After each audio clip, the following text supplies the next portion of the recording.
Okay, so it is the 4th of July. We're gonna go see how Alaskans celebrate it. Still some epic views out here. Every flight out here is just amazing. Have you flown a Bonanza before? Your controls? My controls. That's a crazy runway down there.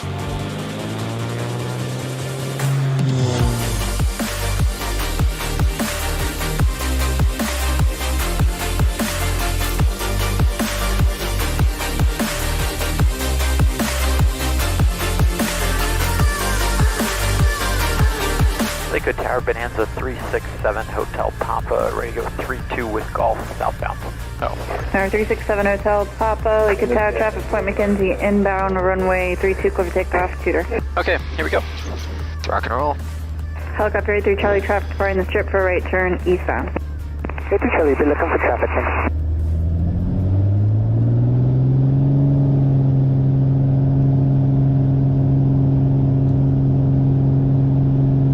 Okay, we got airspeed.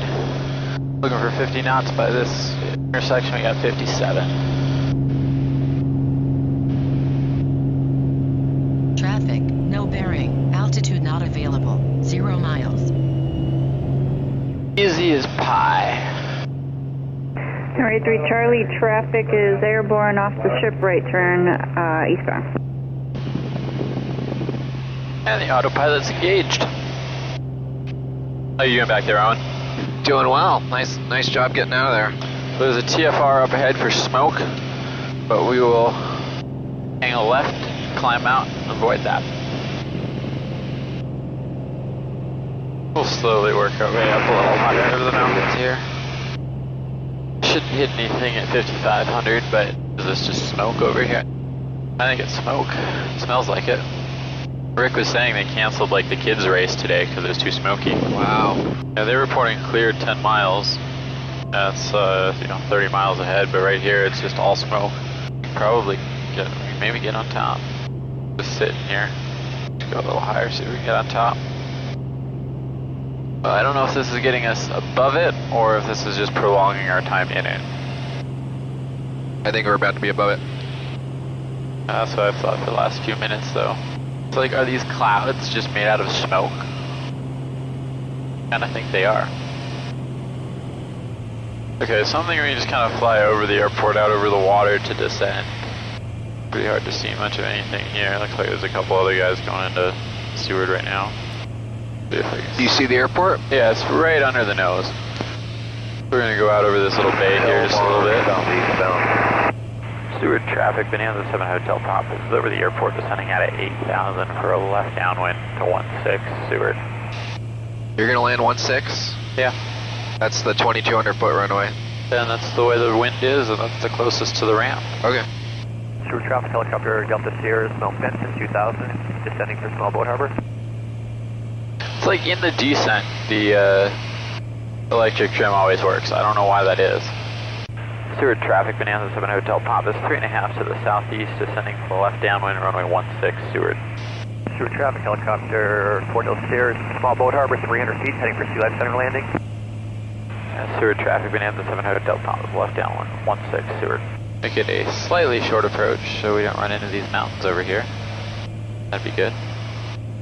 Figures 3 green, props good, everything else good. Flaps are full. There's the runway, there's the mountains. A pretty little area.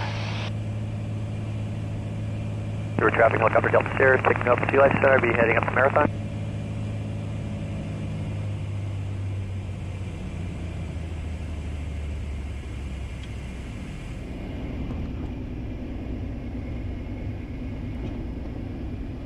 I will make this turn off. And Owen was all worried because it's only 2,200 feet. Give me a break.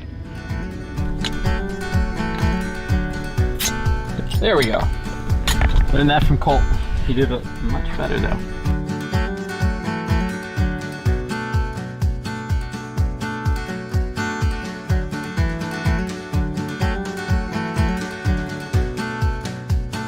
So apparently this is where the Iditarod starts. It goes to Nome, so now we've been at mile 0 and mile 938.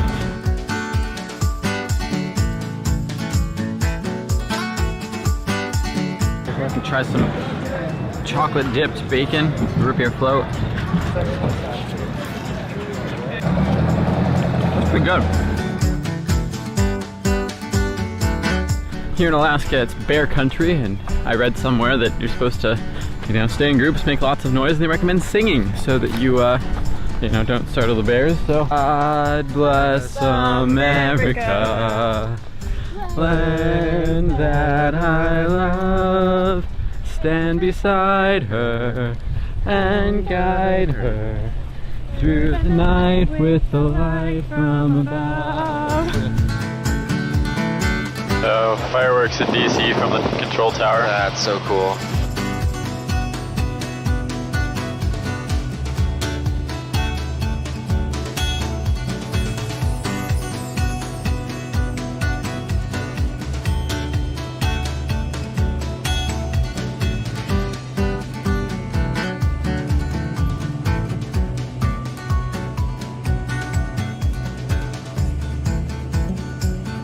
Wow, look at this glacier. Whoa!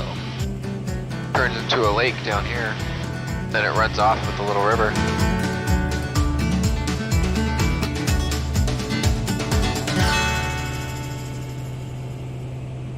Ooh, Cheetos? Keep them coming. You know how hard that is?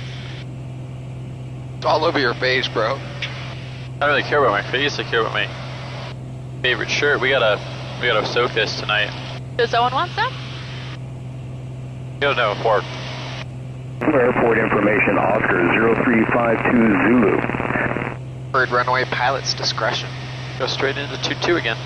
Yeah, Homer radio Bonanza 7 Hotel Pop. It's about a 3-mile final. Runway 22, Homer. Wind check 1070 at 4.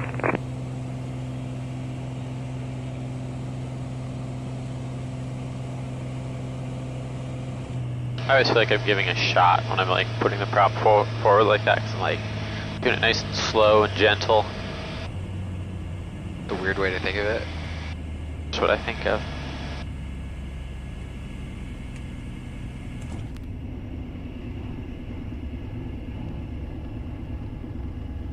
Yeah, Homer traffic, Bonanza 7 Hotel Pop is clear. 22, Homer. Hotel Pop, roger, that's clear, good day. I'll close you out. 7 Pop, thank you.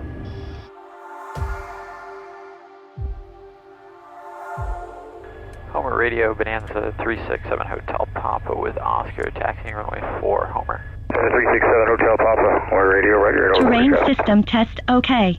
Controls are free and correct. Instruments are good. All that stuff's good. Doors shut.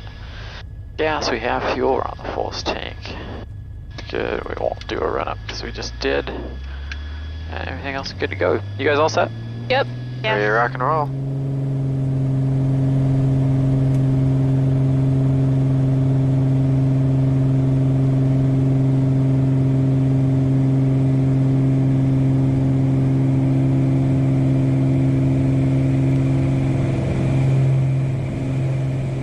And this is how this thing climbs.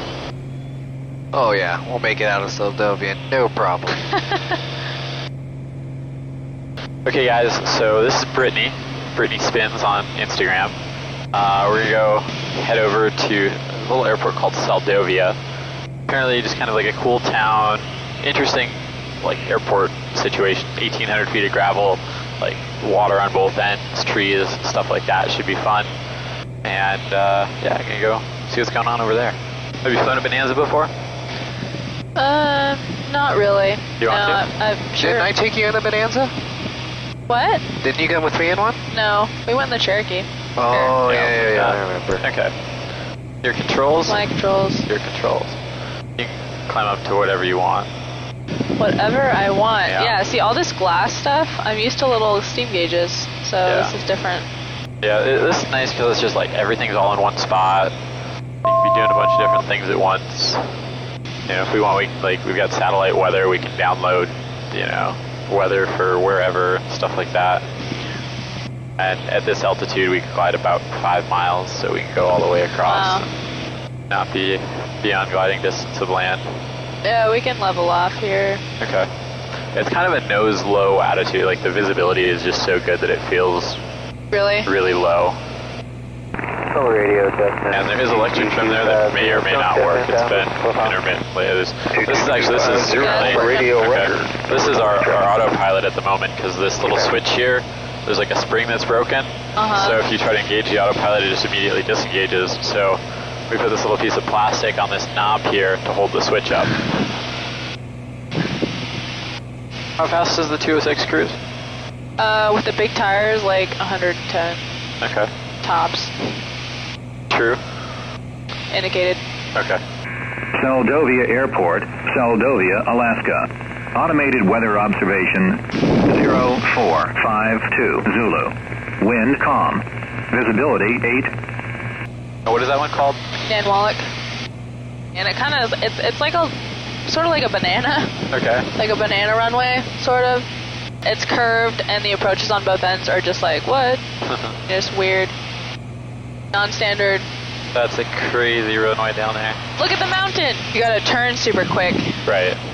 And that's why the southeast wind sucks, because it's coming from in that little bay, and as soon as you turn, like you're off the ground, it's not like you can turn left because there's mountains surrounding it, but you're turning out, which is a right turn, and you have an immediate tailwind. Right. Which sucks when you're heavy. Yeah, that's cool. Okay, should we go check out Seldovia? Yeah. I want to take you guys through the notch. Okay. When I'm light departing out of Port Graham or Nanwalek, I usually come through here. Not stay super low, but low enough to where you can see what's on the ground. If you look around like the little ponds and stuff along the way, sometimes you can see black bears. I used to see a lot on this mountain over here. How big does a black bear look from here? It looks like a little dot. Okay. Yeah. But it's still really exciting when you see one. Alright, so you can take the airplane back if you want to start getting set up for an approach. Okay, let's see. And the runway's just on the other side of those trees there where this little notch is there, yeah.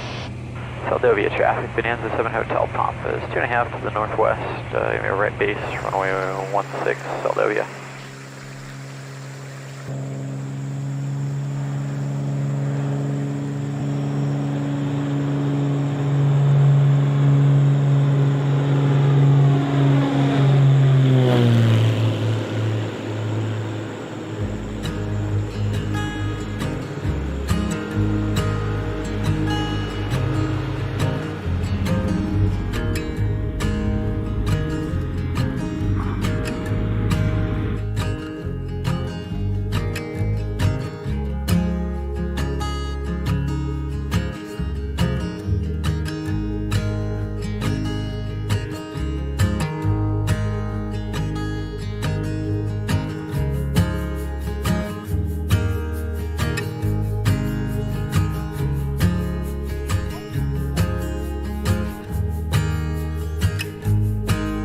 Through the woods. Hope I don't get eaten by a bear because they left me alone. It's alright. All by myself. It's getting dark. I have no service. My phone's about to die. Just eat me alive.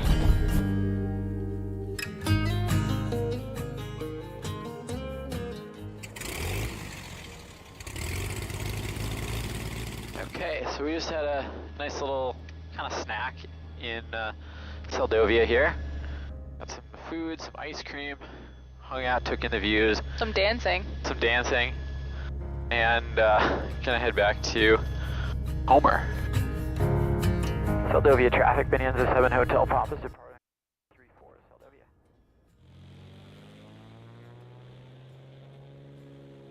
W0TX.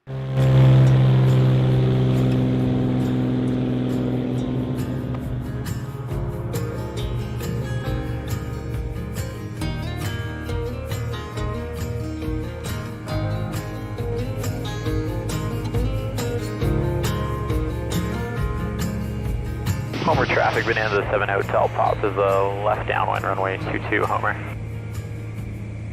Like fly all day, plan all day the next day and try to like see the sights a little bit, then get in the plane and go fly all day again.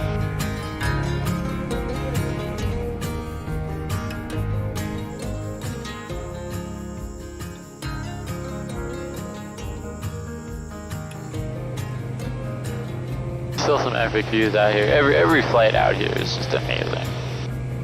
This whole W was super cool. That was a cool spot.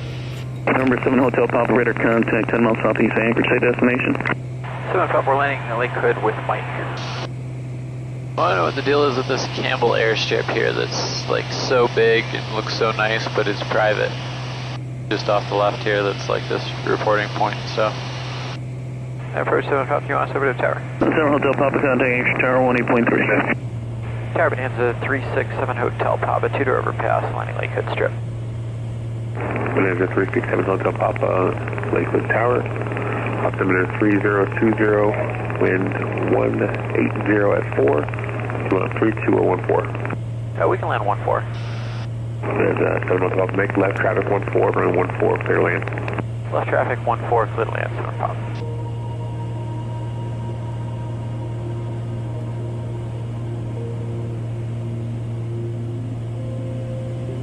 American 1372, plan departure.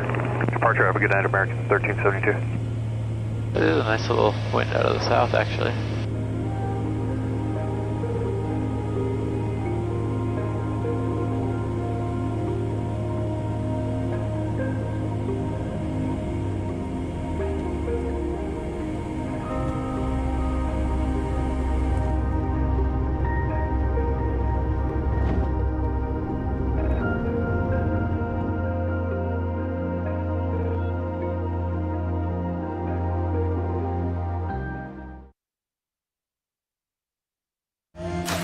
Okay, so the L39 was pretty fun. Now we're gonna take a step back in time and go. Taking a look at Matt Guthmiller here. Pretty cool YouTuber. If you check out his YouTube channel, that was island hopping in Alaska, part of his bucket list in Alaska airport list there. So he was youngest, let's see, aviator, adventure, entrepreneur, youngest person to solo circumnavigate by age of 19, MIT, pushing others to reach for the stars. He's been flying since the age of 16. At 19, flew around the world by himself in the same 81 A36 Beechcraft Bonanza he still flies today, becoming the youngest person to ever solo circumnavigate by aircraft. So, really cool stuff here. We'll be starting the net here in just a minute, so appreciate everyone joining me here. And yeah, Matt Guthmiller on YouTube. Check that out. Helicopter 83 Charlie, traffic departing the strip for right turn eastbound. 83 Charlie, be looking for traffic.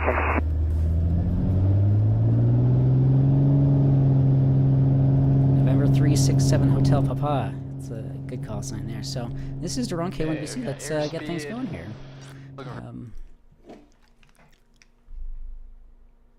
This is Drone Kilo 1 Delta Bravo Charlie. The DRC Learning Net will start in 1 minute. All stations please stand by while the repeaters are placed into net mode. PL off.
Hello and welcome back to the Denver Radio Club Learning Net for April 27th, 2022.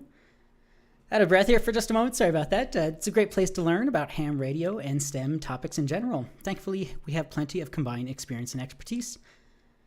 This is K1DBC, Kilo 1, Delta Bravo Charlie. My name is Daron and I am Net Control.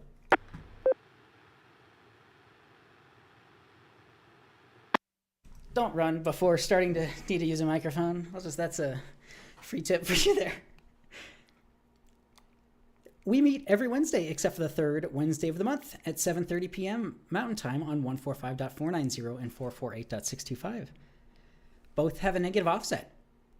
This net can be broken in any time for emergency or priority traffic by using the word break. Is there any emergency or priority traffic at this time? Saw your comment there. Yeah, Larry. Yeah, check his stuff out. Yeah. Matt Guthmiller. Yeah, I don't know. Yeah, he did a lot of stuff overseas in a small plane like that too. So yeah, pretty interesting stuff. This is K1DBC Net Control. You can contact us via DRC Learning Net at gmail.com or Elmer at W0TX.org, which is probably where we're going to start pushing forward. So more forward. So I'm sorry about that. Elmer at W0TX.org. We also post infogroups.io/G/ham Learning Net, as well as stream and archive our nets on youtube.com/K1DBC. You can also search on YouTube for the club's call sign W0TX or my call sign K1DBC.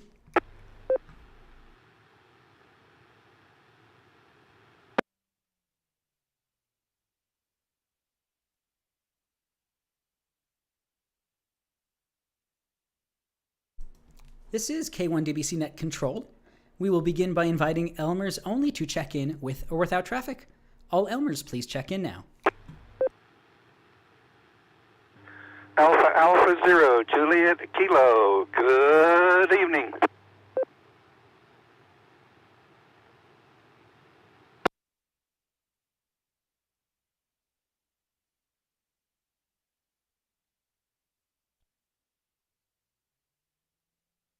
All right, in that time we had Net Control. I'd like to welcome and acknowledge the following Elmers. AA0JK Fred, thank you for checking in as always as an Elmer. Again, Elmer is a pretty liquid definition, if you will. You know, everyone is an expert at something at some point in their life. So if you ever want to check in with some sort of expertise on some sort of subject, please don't hesitate to do so. So once more, if you'd like to check in as an Elmer with or without traffic, all Elmers, please check in now.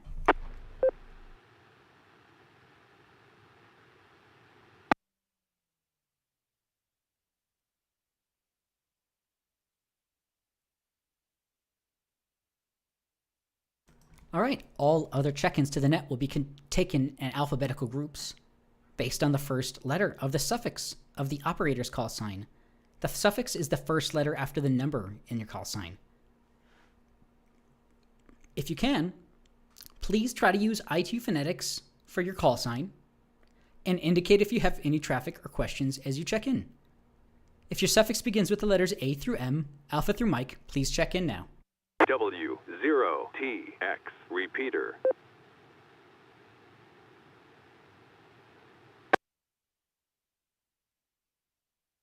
Kilo 6 Hotel Juliet Victor, K6HJB, Tom Arvada, no traffic.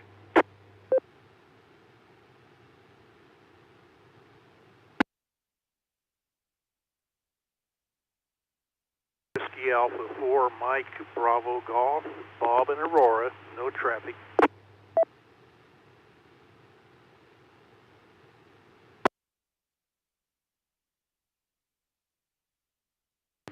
Kilo 0 Lima Alpha India K0 LEI. I was the double.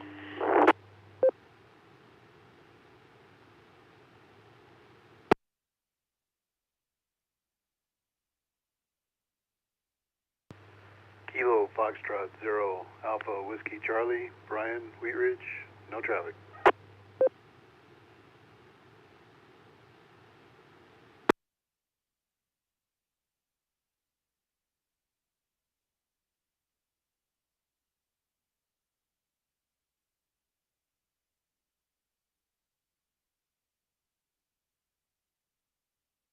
All right, this is K1DBC Net Control. Hold up there for just a moment.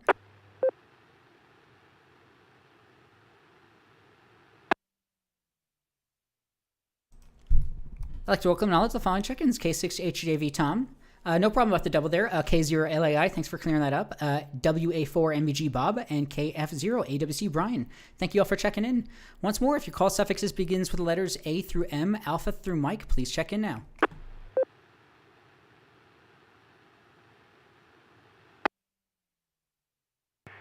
Kilo Foxtrot 0, Alpha Foxtrot Quebec, Troy, Denver, no traffic.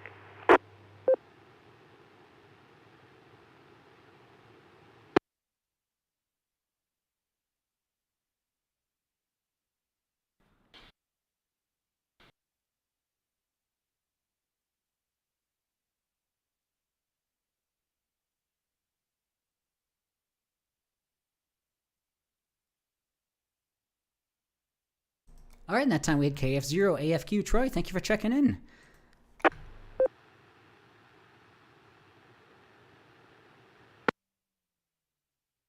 All right, this is K1DBC Net Control.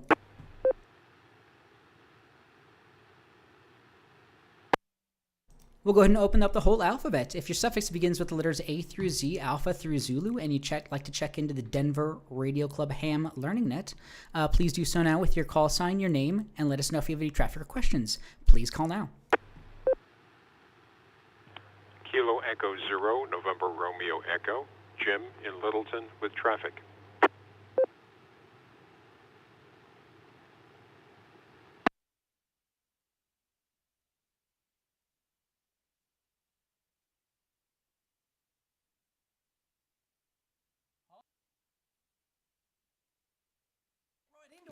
Hi to all my Spanish viewers in Madrid in particular, and this one's Elvaro Salmer, something like that.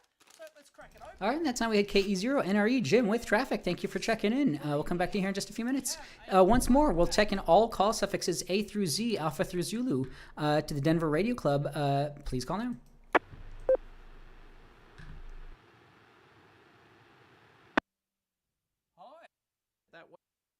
No doubt Dickie leads in this thing. Where's the fourth one? Bueller. Anyway, Elite brand main DC filter cap. Is that a bit, all right, this is K1DBC Net Control. Maybe not. QC passed by F. You don't want to see that. This might be a quiet night, not a problem. But we're taking all call suffixes, all check-ins. This is the Denver Radio Club Ham Learning Net. It's just a general discussion about ham radio STEM topics in general, and I think we have plenty of combined experience and expertise. If you have any comments, questions, if you have any check-ins at the moment, we're taking all call suffixes A through Z. Please call now with your call sign, your name, and let us know for your traffic questions. Please call now. That's actually a heat shrinked M. November 0, Tango Romeo Papa, Jim in Lakewood. Good evening. 3AG, Fuse. Wow. Well, I'll tell you what, I've seen worse than this, so it's like typical of what you'd expect in a cheap one-hung low brand plug pack. They got decent separation between the primary and the secondary there, no slot. All right, that time we had N0TRP. Jim, thank you for checking in. Once more, just at the moment, there'll be plenty of opportunities throughout the net, but if you'd like to check in over the air, please call now with your call sign, your name, and let us know if you have traffic questions. Please call now.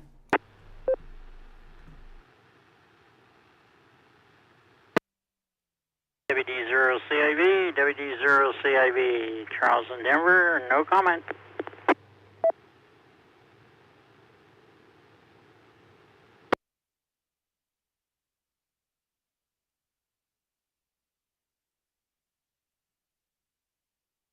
All right, and that time we had WD0CIV Charles. Thank you for checking in. With that, we'll throw it over to KE0NRE. Jim, with traffic, the net is yours. Go ahead. KE0NRE here. Thank you for taking the net tonight, Daron. The question I had was, all of us are, particularly those on the net tonight and regular repeater users in the area, are used to using FM either through repeaters or sometimes even simplex to do communications in the 2-meter and 70-centimeter band. But there's other spectrum up there that can be used for all kinds of modes besides FM.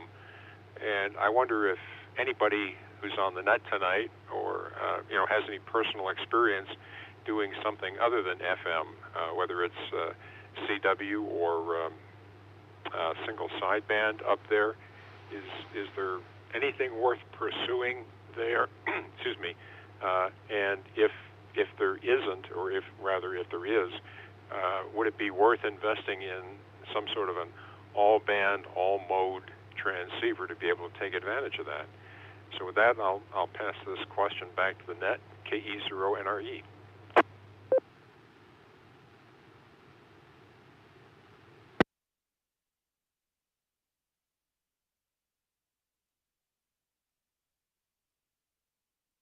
All right, KE0NRE, this is Daron, K1DBC Net Control. I have a bit on that, but I'll drop and see if anybody has any comments, questions in regards to that. In terms of repeater usage, we have our standard FM repeaters, VHF, UHF, and some traditional non-repeater HF coverage out there. But I'll throw it out to the net. I know we've talked about a lot of digital modes out there in popularity, but if anybody has any comments, questions on that, please call now.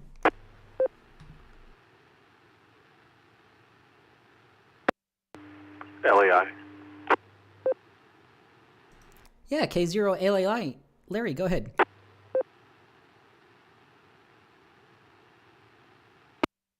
This is K0LAI. It's a good question about what else is there up there.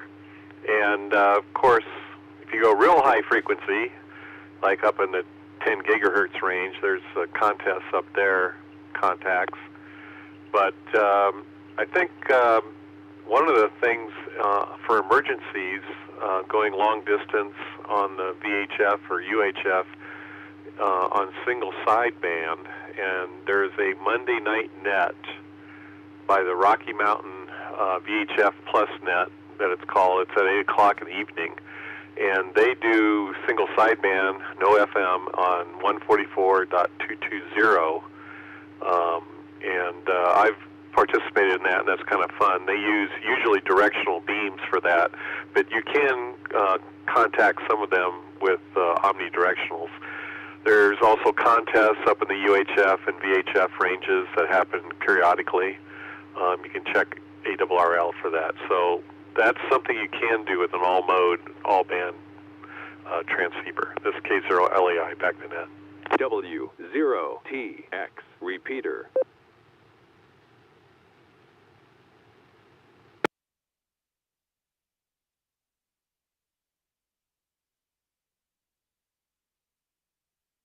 All right, K0LAI. Larry, this is K1DBC Net Control. Thank you for the follow-up there. Yeah, maybe I was picking up into what he was maybe saying. Then let me drop here, make sure I'm not doubling here.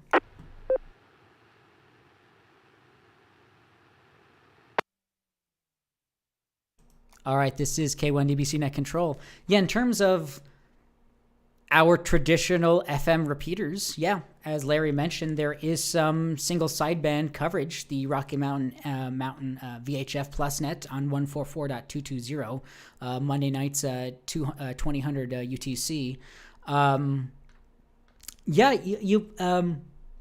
That's an interesting question. We only really see traditional kind of VHF, UHF coverage in operations, traditional FM operations within these, but there's definitely a lot of opportunities out there within traditional FM analog coverage.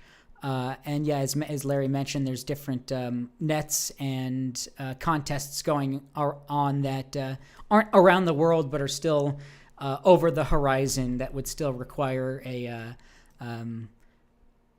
well, I guess maybe just a VHF, UHF rig maybe, but maybe in all band mode at least. So this is K1DBC Net Control. I'll throw it out back to you, NRE. Jim, if you have any other comments and questions on that, go ahead.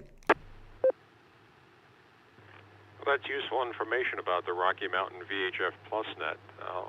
I'll see if I can get in touch with them. I don't have any equipment, but I've had my eye for some time on the I think it's the 991A Yaesu's transceiver that will do all bands, all modes, up through 70 centimeters, and Icon has something that goes even higher. That they're kind of pricey and right now out of my budget, but if there's enough activity up there to make it interesting, and I don't have to put up a tower or anything to take advantage of it, that might be something worth exploring at not too distant future. So I appreciate that information. Thank you, Larry, and I'll pass it back to Net KE0NRE. LAI follow-up.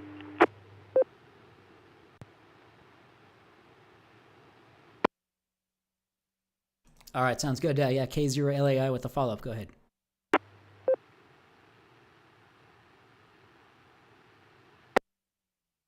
Yeah, the follow-up is, I think some of those people that are doing that net, I know one guy, he's got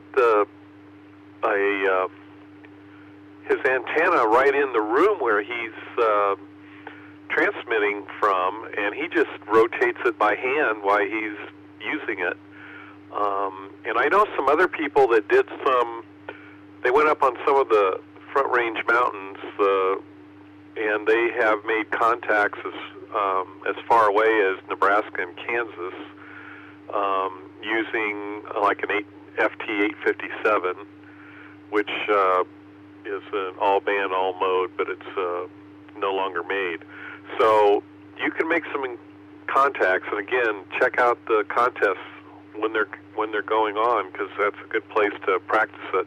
And there's articles that have been in QST and On the Air, both, about doing such things. So anyway, that's all I got. K0LAI, back to Net.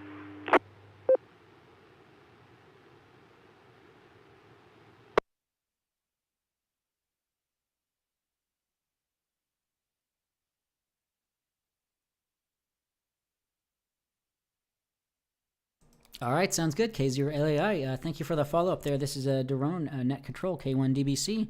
Yeah, just looking at kind of the crux of the issue of using single sideband on 2 meters and VHF and UHF in general, and how it's just non-traditional, but there are a lot of contests out there that you could get into. It looks like there's a lot of VHF contests.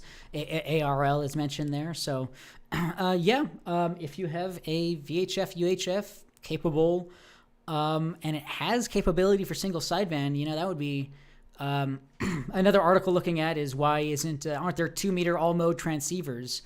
As they ask anymore. Maybe there was more of a demand previously, but it'd be nice to have a lower cost transceiver that was only 2 bands, VHF, UHF, but still was able to do multi-mode apart from just generic analog radio. So, interesting stuff there. So great question. This is Daron K1DBC. I'll throw it out to anyone on the net. Any other comments, questions, check-ins, anything else regards to what we've spoken about so far, please call now.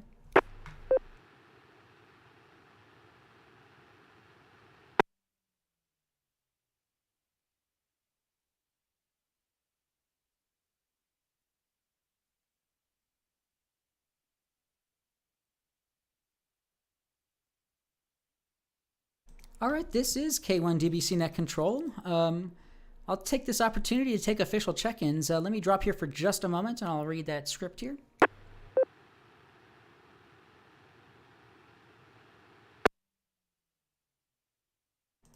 If you've just tuned in, my name is Daron. My call sign is Kilo 1 Delta Bravo Charlie. This is the Denver Radio Club Learning Net. For April 27th. It's a great place to learn about ham, radio, and STEM topics in general. Thankfully, we have plenty of combined expertise and experience. If anyone would like to check in over the air at the moment, please do so with your call sign, your name, and let us know if you have any traffic or questions. Please call now.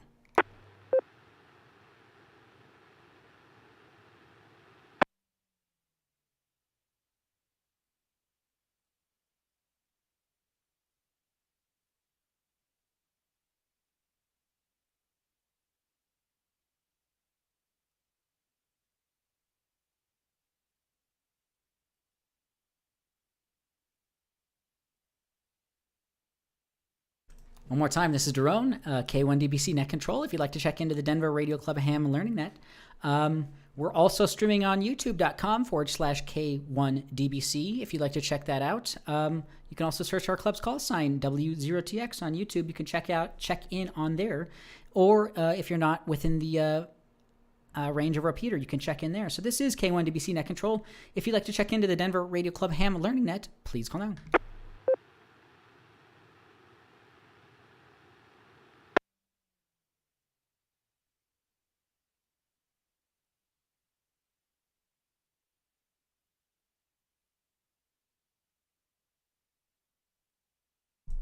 All right, this is K1DBC Net Control.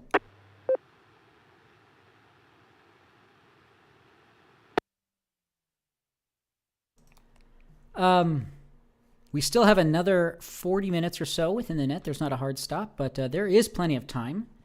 If you have any comments, questions, any other further check-ins, any projects you're working on, anything you'd like to bring up for this net, there's a lot of tendrils, a lot of activity involved within ham radio, whether it be different areas activity or any other projects you're working on. Don't hesitate to let us know. So if you have something you'd like to bring to the group, please do so now. Please call now.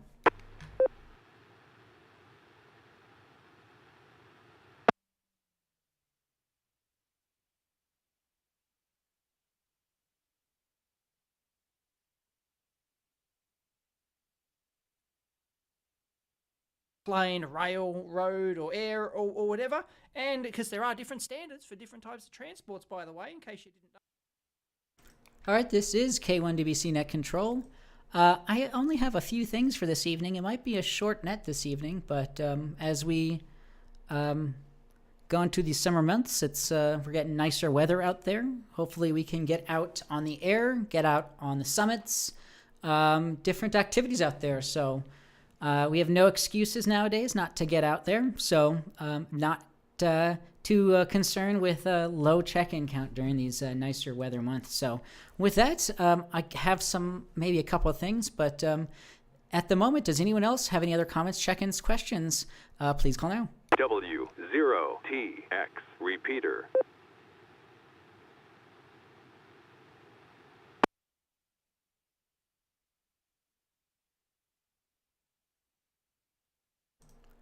All right, this is K1DBC Net Control. If you're looking at the YouTube, I'm looking at the video of the EEV blog mailbag. Electrical engineer Dave Jones from Australia. Pretty funny guy, does pretty good teardowns. Let's see what else. Interesting topic here called open spectrum. Let me drop here for a moment.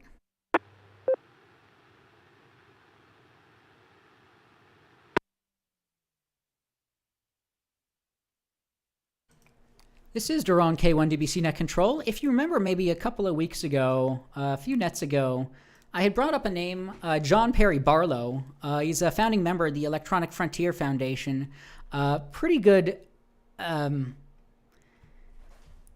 really interesting guy, and does a lot for technology. Internet activism is really for open source software, open source hardware, and makes sure that companies make sure that they share the information as knowledge is everything. And another name within that, Lawrence Lessig.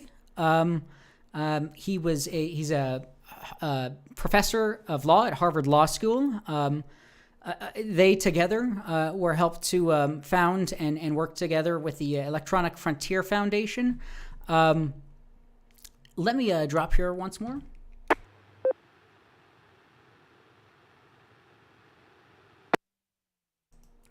Very crazy stuff there. I don't want to get too much into any politics, but things that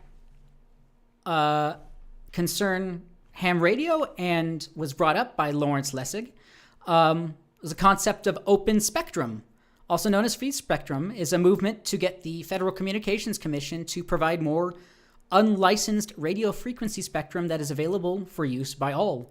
Proponents of the Commons model of open spectrum advocate a future where all the spectrum is shared and in which people use internet protocols to communicate with each other, and smart devices which would find the most effective energy level, frequency, and mechanisms. Let me drop here for a moment.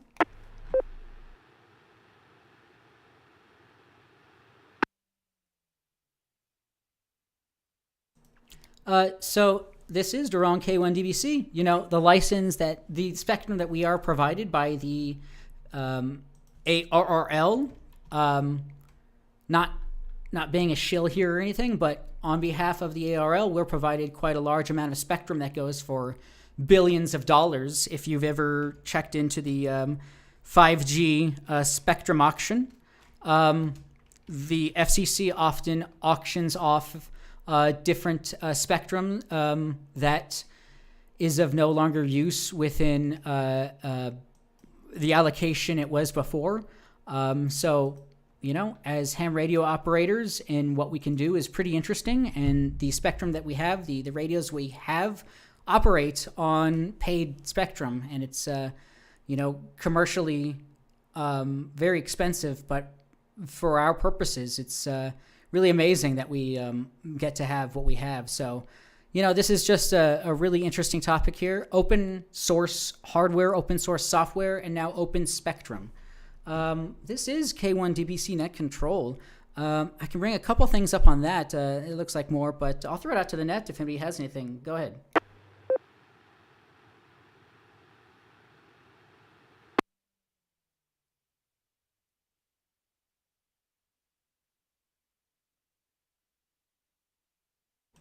This is K1DBC Net Control. Last bits on here on that. Wi-Fi, the 2.4, the 5.8, the Wi-Fi that we use, that's unlicensed spectrum. We often talk about the industrial scientific and ISM band, which is, back in the day, it was like 900 megahertz, but that has... it now covers quite a lot of different bands and quite a lot of different megahertz. 2.4, it covers something in what would look like the amateur service. It is in the amateur service band, 4.33 off live to 43479. So, you know, and the last bits here, let me drop and provide that.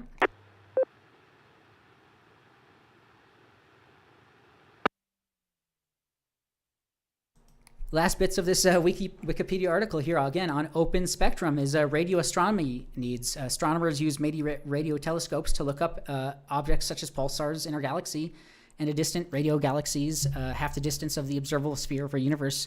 Use radios frequencies for communications, create pollution. Negotiations to defend the parts of the spectrum most useful for observing the universe are mostly carried out by the international astronomical community and grassroots community efforts, coordinated in scientific committee on frequency allocations for radio astronomy and space science. So a lot of things there, ham radio related. So open spectrum.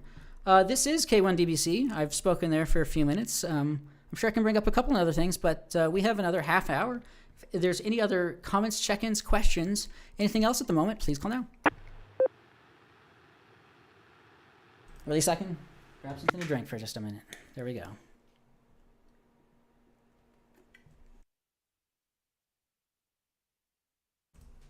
All right, thanks, people, for comment. Being here. Yeah, go ahead with the comment. This is KF0AFQ, and just an interesting way to spend some time over at websdr.org.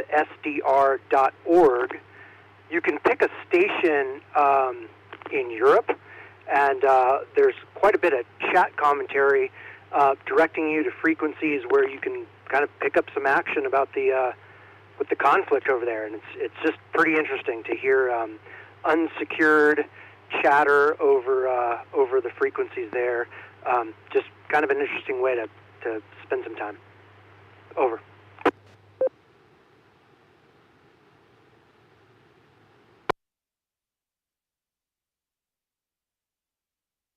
All right, KF0AFQ Troy. Yeah, good information there. Yeah, it's not actually pulling up for me at the moment, but yeah, websdr.com.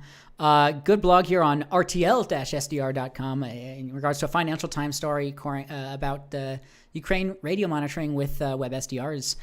They ran a video about hobbyists using these setups are being used to record Russian communications during the war in Ukraine. Modern times, we would expect the Russian military to be making full use of encrypted radio communications on the battlefield. But early on in the invasion, it came clear that much of the Russian forces are much less advanced than first thought and are using cheap civilian unencrypted radios, much like our Bofang radios, things like that. So anyone can listen in with a software-defined radio and a web-connected SDR. So this website, it is not coming up for me. I can't imagine why at the moment. But it focuses on how open source contributors from all over the world are helping to monitor internet-connected software-defined radios that are close enough to receive the Russian communications, and how volunteers are helping translate, confirm authenticity, and collect information about possible war crimes. So really interesting articles here about how cyber warfare is fought nowadays in the world that we live in. So this is Daron K1DBC. Yeah, interesting article there. Thanks for bringing things up there, KF0AFQ Troy. So yeah, websdr.com. I just may be going to the wrong one here, but websdr.org should take you there. So if anybody has anything on that, please call now.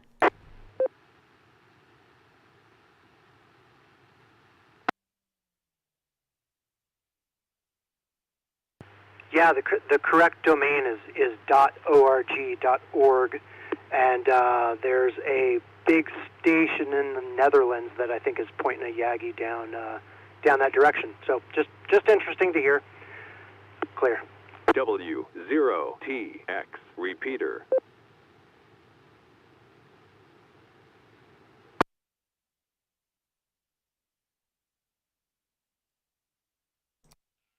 All right, this is Daron K1DBC Net Control. Yeah, for some reason that's not coming up, but yeah, it looks like it's pointing to a .nl web page there. So, interesting stuff there. So, this is Daron K1DBC Net Control. I'll throw it out to the net. Does anybody else have any other comments, questions, check-ins, or anything else at the moment? Please call now.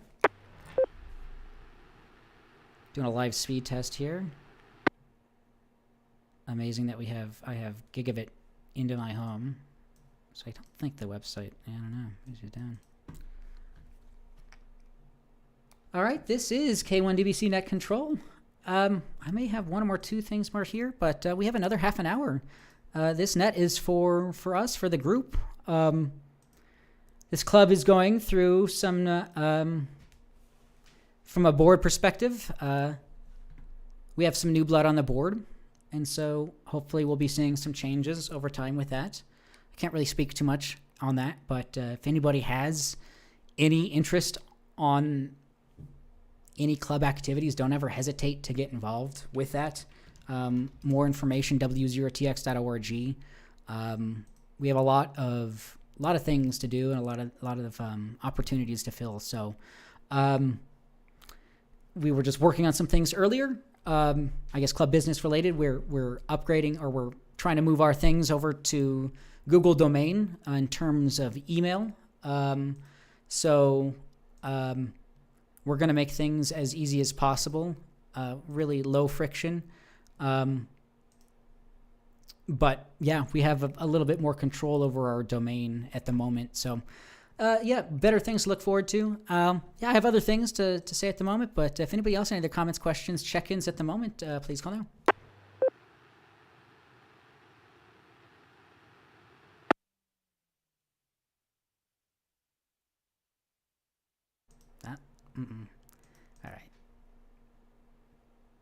All right, this is K1DBC Net Control. Again, we are just coming into our summer months, so there's going to be a lot of activities going on, whether it be ham radio or not. It'll just be a good opportunity to do summits on the air, parks on the air.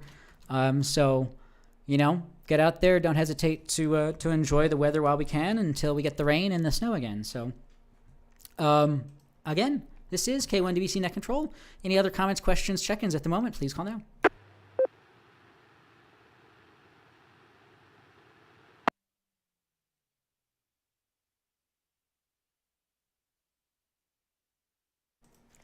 This is Daron K1 DBC Net Control.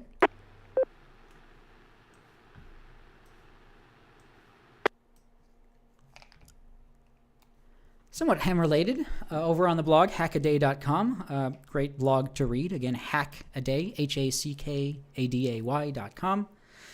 Article titled, A Baudot Code-Speaking Chatterpot with a Freakish Twist, written by Dan Rowntree on April 26th. Sam Battle, known on YouTube as Look Mum No Computer, is mostly known as a musical artist, but seems to lately have to take a bit of shine to retro telecom gear. And this last foray is into the realm of the Minicom TTY device, which was a lifeline for those not blessed with the ability to hear well enough to communicate via telegraph. Since in this modern era of chatting via the internet, it is becoming much harder to actually find another user with a Minicom. They decided to take the human out of the loop entirely and have it talk instead with a Raspberry Pi. With another Megahall, which is a 1990s chatterbot. Let me drop for a moment.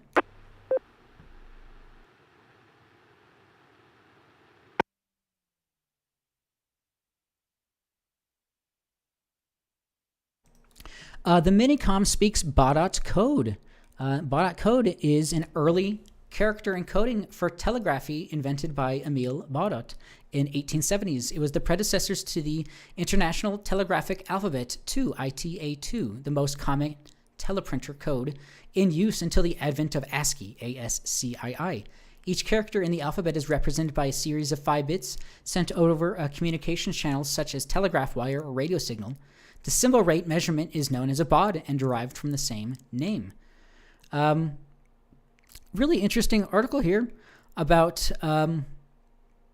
some interesting hardware that was used for some accessibility needs in some early telecommunications world. So, a Baudot code speaking with Chatterbot with a freakish twist.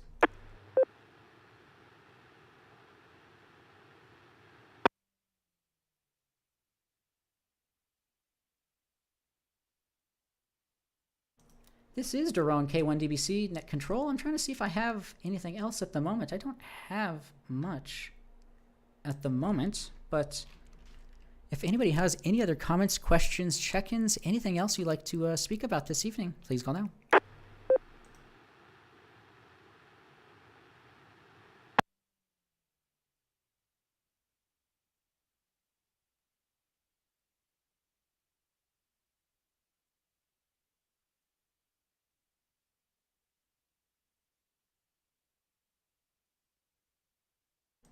All right, this is K1DBC Net Control. I'm trying to find if I have any other things here to bring up, but actually I really don't this evening, so it might be a little bit shorter of an evening than normal.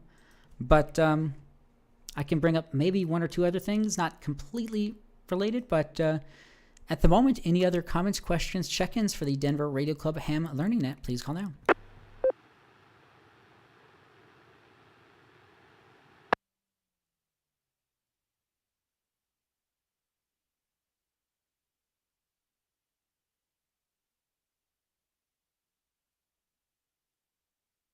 All right, this is K1DBC Net Control. I guess before the net, I was playing a video by YouTuber Matt Guthmiller, a pretty young pilot, first to circumnavigate the globe at the age of 19. He's an aviator, adventurer, entrepreneur.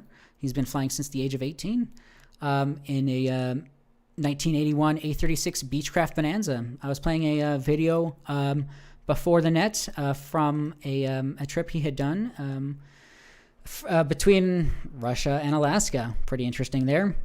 So, I'll probably play a few more minutes of another part of that series after the net here. But good interest, good YouTuber to check out. His call sign, November 367 Hotel Papa and 367 Hotel Papa.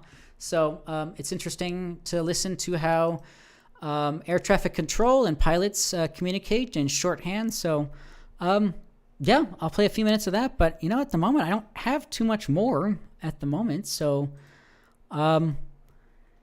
yeah, I'll throw it out to Net. Any other comments, questions, check-ins, anything else for this evening's Net? Please call now.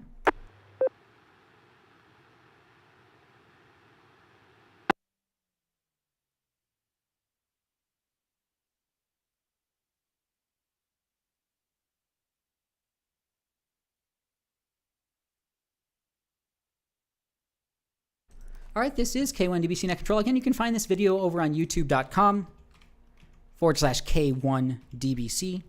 Just my call sign, K1DBC. You can search for K1DBC or W0TX on any smartphone or smart TV, YouTube app.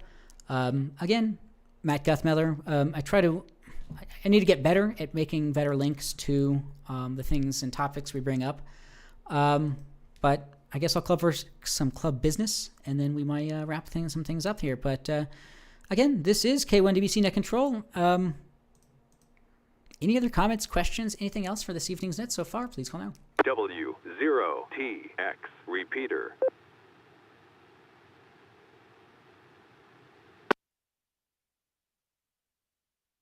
KF0 ABL, that's Kilo Foxtrot 0 Alpha Victor Lima, checking in.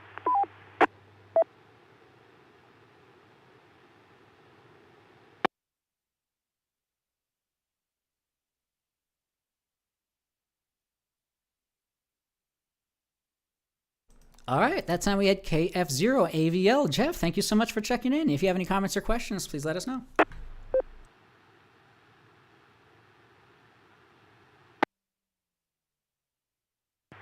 appreciate it.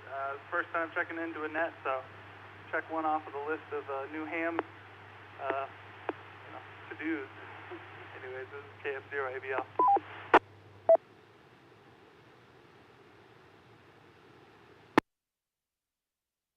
Welcome aboard, AA0JK.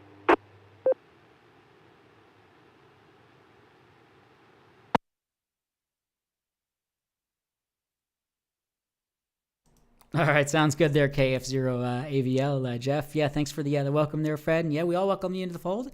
Definitely happy to have you there, and yeah, glad to have you in on your first net here. So yeah, it's a very casual conversation.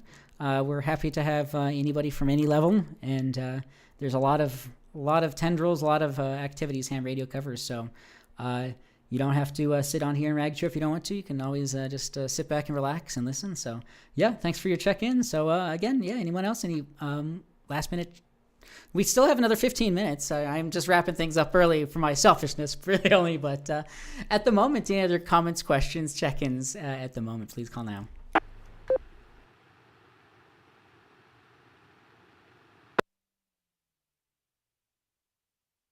Off topic statement. Yeah, go ahead, Freddie, A0JK.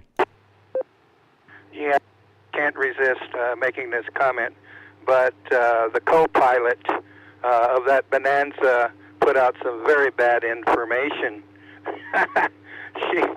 She doesn't have a clue, but she made a comment about the airspeed of a 206, and she obviously is not knowledgeable of the 206. Mine cruises at over 170 miles an hour. That's over 150 knots. And she stated that, it only goes 100 miles an hour. Typical Butch there doesn't have a clue. But 206 and mine had oversized wheels for off-runway operations, and she was cruising at over 170, even with those big oversized wheels. AA0JK. I just had to get that off my chest. Sorry.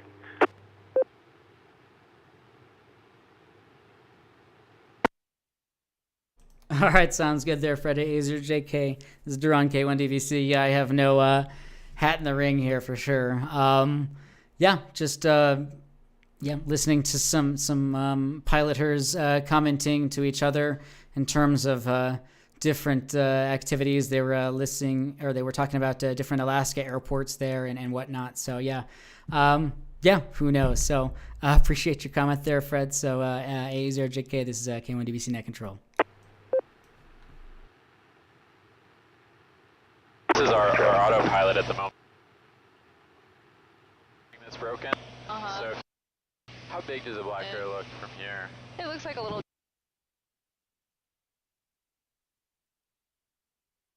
All right, this is K1DBC Net Control. We have another 15 minutes or so here. Yeah, don't hesitate to check these videos out on your own if you like. This is the YouTube channel Matt Guthmiller. Just some pretty good video in general.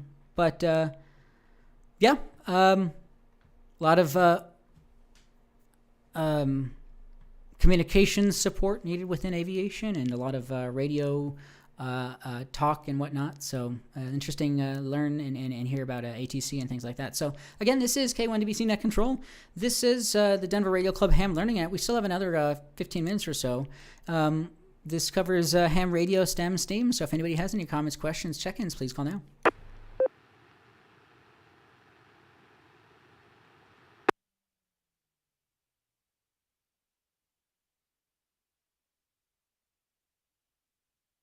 I guess I have a quick question for, again, new to the net and have I know you'll probably all laugh, but a bow fang, and I just have the typical antenna that comes with it.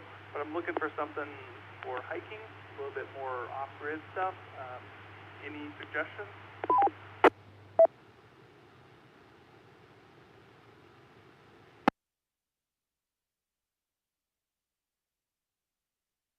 Good question there. Yeah, no problem. KF0AVL, Jeff. This is Daron, K1DBC. Yeah, what would be a good hiking mobile transceiver? You know, those Baofangs, as much complaints as they get, it's really about bleed over really into things that they shouldn't be transmitting into, not necessarily the potential they have and the effectiveness that they have. So those Baofangs do well, 5 watts, but I'll throw it out to the group. Mobile hiking transceiver or handheld transceiver. Anybody have any comments, questions on that? Go ahead.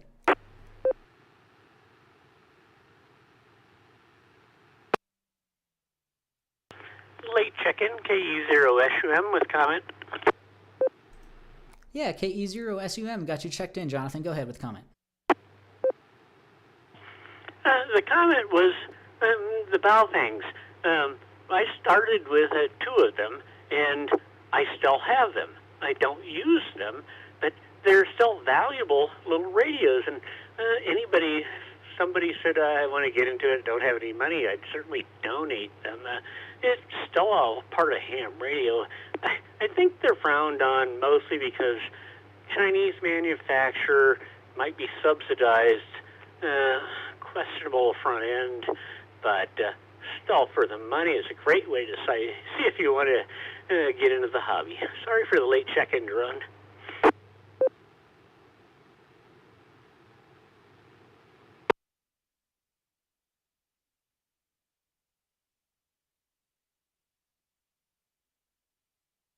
KE0SUM, Jonathan, this is K1DBC Net Control.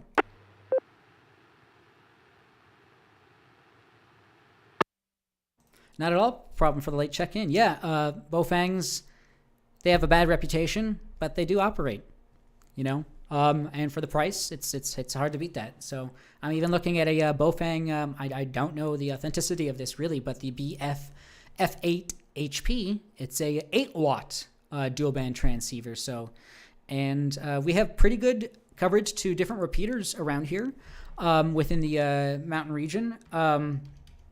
We've also spoken about in the past dual band repeater, a cross band transceiver, something that you would set up within your vehicle, for example, at the bottom of a hill, and then use a. Let me drop here for a moment.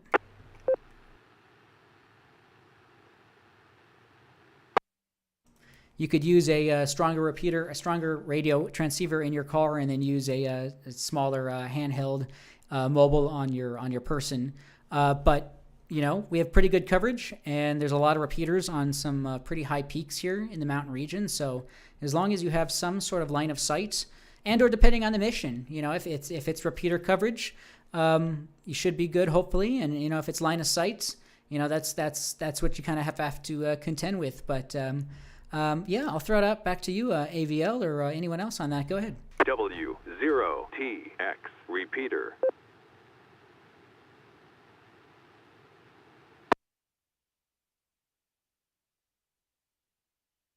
Yes, thank you for the words of wisdom. And I do like it because it's portability, but I guess, is there any, any alterations I can make, any changes in the antenna or anything like that that would help out for more of that backcountry or hiking, transceiver? Again, JF0ABL. Comment?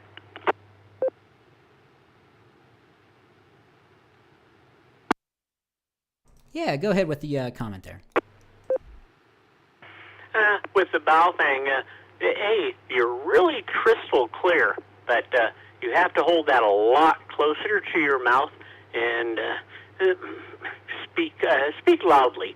Apparently your antenna is doing pretty well, but you definitely want to get rid of the stock rubber ducky and upgrade to a 17-inch, maybe a diamond SRH77CA antenna, but that'll improve both receive and output. But Balfang's came with a notoriously small sound hole into the microphone, so you had to hold them close. And then everybody said, "No, you're reading good." But just my comment.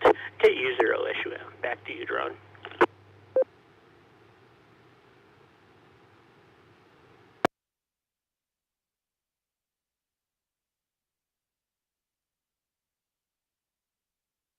All right, good topic, good questions there, good information there. Yeah, AVL and SUM. Yeah.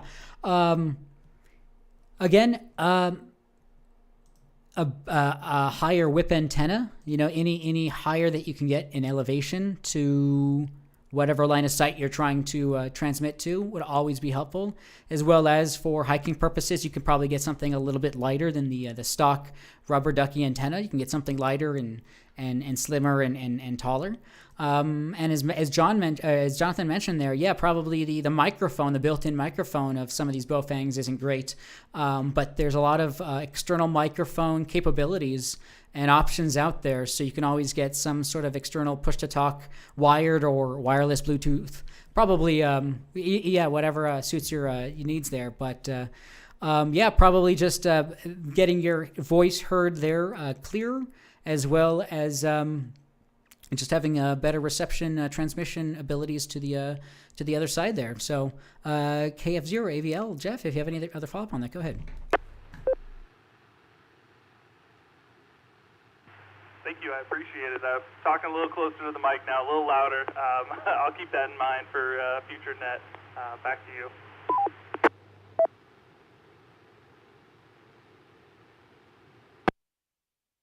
No problem. Sounds good. Yeah, in terms of this net, at least for me, it sounded pretty good. I had no real problems with that. But I imagine if you're in some sort of high wind situation, you might take for granted a nice indoor situation where you don't have to be necessarily close. But yeah, in out hiking when there's high winds in these mountain regions, yeah, like you have to put your mouth right in front of the microphone. So no worries. So yeah, good information there. Good questions. We have another 5-10 minutes here. If anyone else has other comments, questions, check-ins, anything else you'd like to bring up for this evening's net, please call now.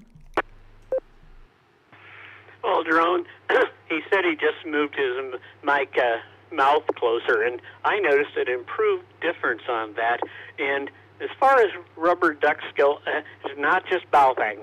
Yaesu, ICOM, almost any HT you come with the standard rubber duck is not probably your best option. KE0SUM.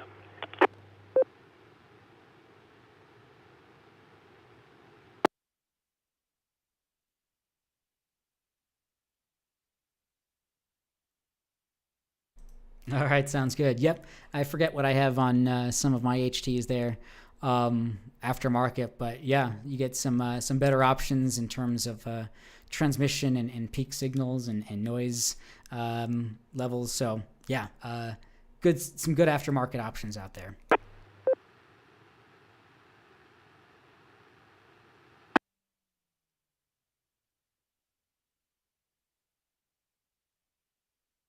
All right, this is K1DBC Net Control. I'll throw it out to the net. Any other comments, questions, check-ins, anything else you'd like to bring up for this evening's net so far, please call now.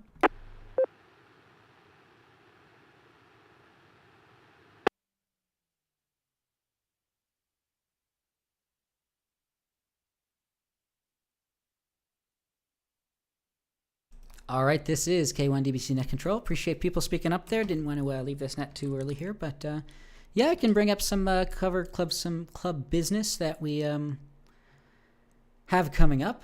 But any other comments, questions, check-ins at the moment, please call now.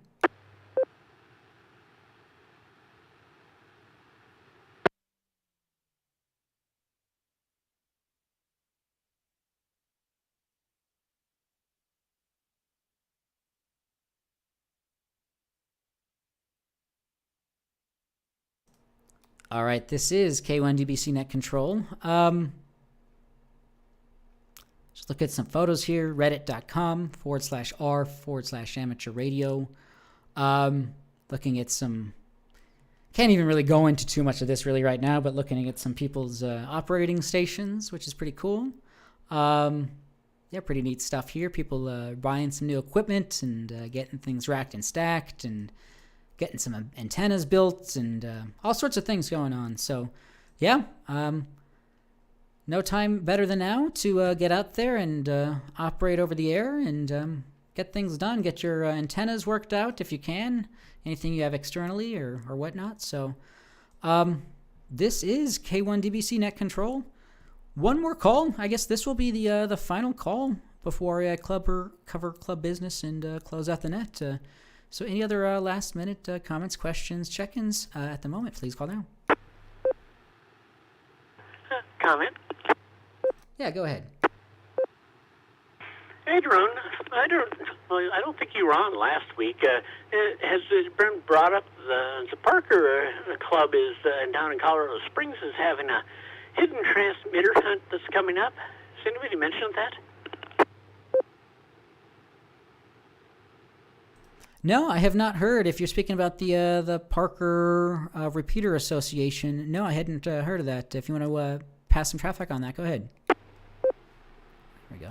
Oh, thank you. I'm an avid transmitter hunter, a.k.a. fox hunting, and the Parker PPRAA, which I believe is Pikes Peak Repeater Amateur Association. Anyway, it's a .org, but Sunday, May 15th, they're having a transmitter hunt. But this is very interesting because everyone starts at Red Rock Canyon Open Space, and it's a walking hunt, which I've never done one of those. Let me reset. So they have two Foxes, transmitters hidden, different frequencies, obviously, but one's on an easy hike, and the other's on a challenging hike. And I don't know if they're doing this by time or whatever. I really don't care. It just sounds like way big fun. So I'll be down there, Sunday, May 15th. It's only from 9 to 1. Of course, I have to leave early, but it does sound like fun. So I wanted to throw that out there. Thanks. KE0SUM.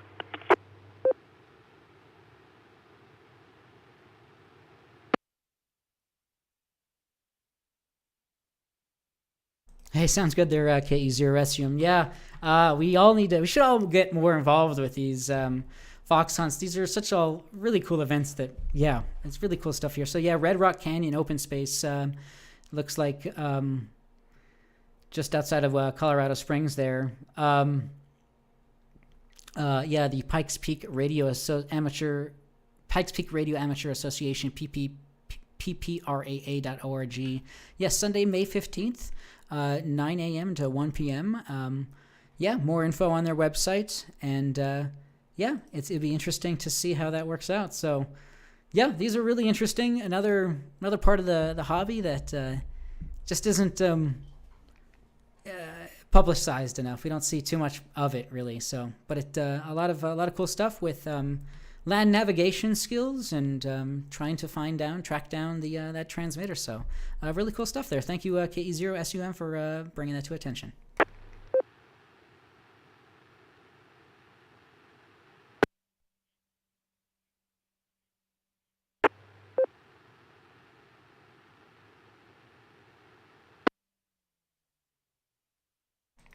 All right. Yeah, any other further comments, questions? This will probably be the last time to check into this evening's net or pass any traffic. So any other comments, questions, traffic, please call now.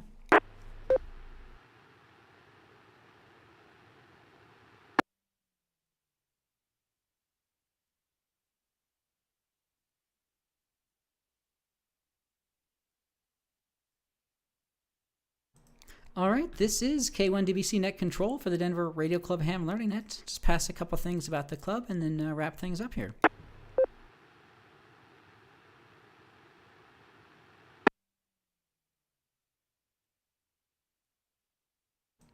Our next meeting is still to be announced, but it's going to be May 18th. So mark your calendars for that. We also have our DRC Hamfest, or we have, I guess in chronological order, we have our field day. More information on my website, k1dbc.com, and you'll see a big old button there for field day updates. June 25th, 26th, some add to your calendar buttons there for Android or iPhone. Bunch of links for who to contact if you have any questions, as well as a link to where it's taking place at Prospect Arena in Arvada. So there's a video if you want to check in to see what that looked like last field day. Hopefully we'll have a little bit better weather, but it's a lot of fun, so we'd love to see you out there. There's some links if you'd like to sign up. It's a pretty casual event, so we don't necessarily have to do these, but if you'd like to sign up for operations, if you would like to be guaranteed a spot to operate on one of our 3 operation stations, you can do so. And or if you want to sign up to do any volunteer support, you're more than happy to do that as well. So again, W0TX.org and K1DBC.com for more information on that.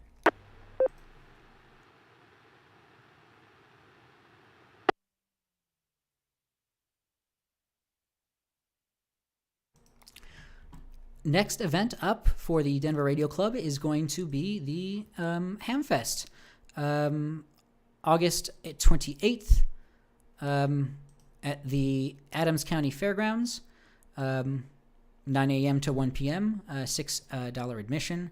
There'll be VE testing and a lot of stuff going on there. So these events are kind of sleepy a little bit, but a lot of fun just to come and hang out and buy some things you don't need, maybe sell some things you don't need, whatever the case may be. So August 28th for the W0TX or DRC Hamfest.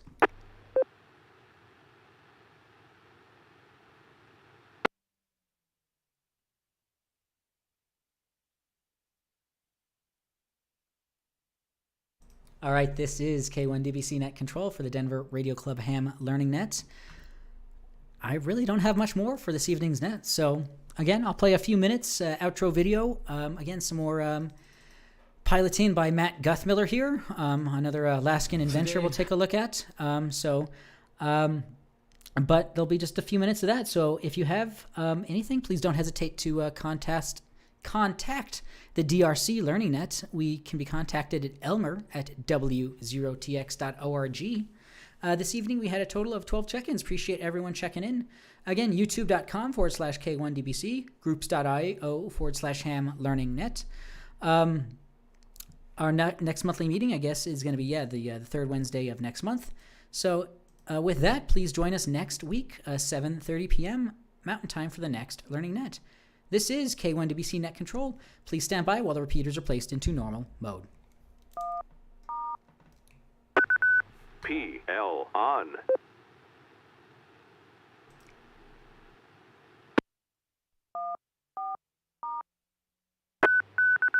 PL off.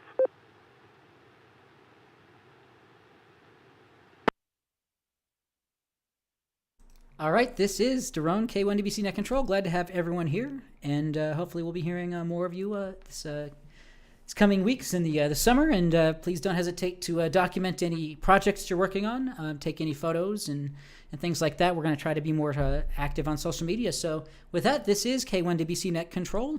I am 7-3 and clear. Everyone have a good evening, and we'll talk next week.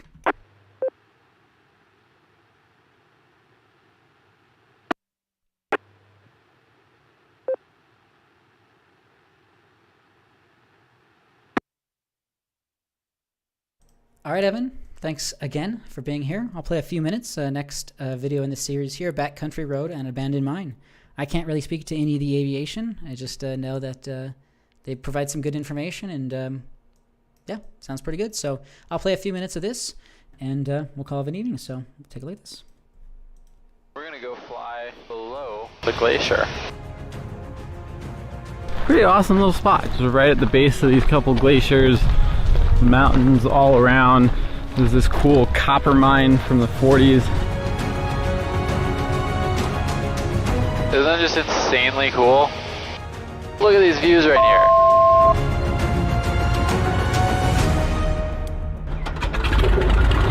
The sun is coming up, are you ready to go? We can take a ride, we can take it slow. Yo, well, it's my law, I'ma let you be the boss, cause I'll go where you go. I'll take you to a place we can see it all. Okay, so one last time here, we're heading from Lake Hood over to Anchorage. Just landed at Lake Hood, but 3 of us and a bunch of fuel to get to McCarthy, which is where we're headed next. A little cool airport, gravel strip next to a glacier. It just makes more sense to, on a hot day like this, heavy, take off on the 2-mile long runway instead of the 2,000 feet of dirt. It's been fun flying up here in Anchorage, and now we're gonna go head out to McCarthy, explore Southeast Alaska on the way back down south. So we're taxiing back over to the international side. Anchorage clearance, Bonanza 367 Hotel Papa. November 367 Hotel Papa, Anchorage clearance. Bonanza 367 Hotel Papa, the Bravo Echo 36 Lane Golf. Going VFR to McCarthy at 5,500 out of Anchorage. Bonanza 7 Hotel Papa, on departure, fly direct Campbell Airstrip. Maintain VFR out of below 1,500. Departure frequency 126.4, squawk 01. That's standby for squawk. Number 7 Hotel Papa, squawk 0122. Anchorage ground, Bonanza 367 Hotel Papa, Victor coming up on Romeo, ready to taxi VFR with Echo. Bonanza 367 Hotel Papa, Anchorage, ground runway 7 left, taxi via Romeo, Kilo, Hotel, cross runway 33 at Kilo. Romeo, Kilo, Hotel, cross 33 at Kilo, Bonanza 367 Hotel Papa going to 7 left. That's a lot less busy now. Yeah. Must have got the rush. Yeah. Going out behind that 747. Number 7 Hotel Papa, monitor tower. 7 Papa.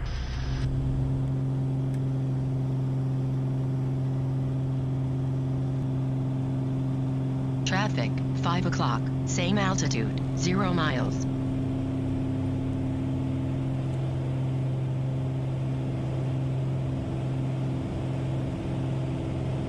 Number 7 Hotel Papa, traffic heading to your left about a mile eastbound 900 indicated in the Lake Hood segment, contact departure. 7 Papa, that's the traffic over departure, good day. Mike Alpha, turn left heading 010. Left 010, 6 Mike Alpha. 367 Hotel Papa, are you up? 367 Hotel Papa, A4, we're level in 1500. We have the 2 guys off the left and 1 guy off the right. Alright, 7 Hotel Papa, roger. Stay on course, head and requested altitude. On course will be about 110, yeah, kind of about 110, and we'll go up to 5,500 for 7 Papa. 7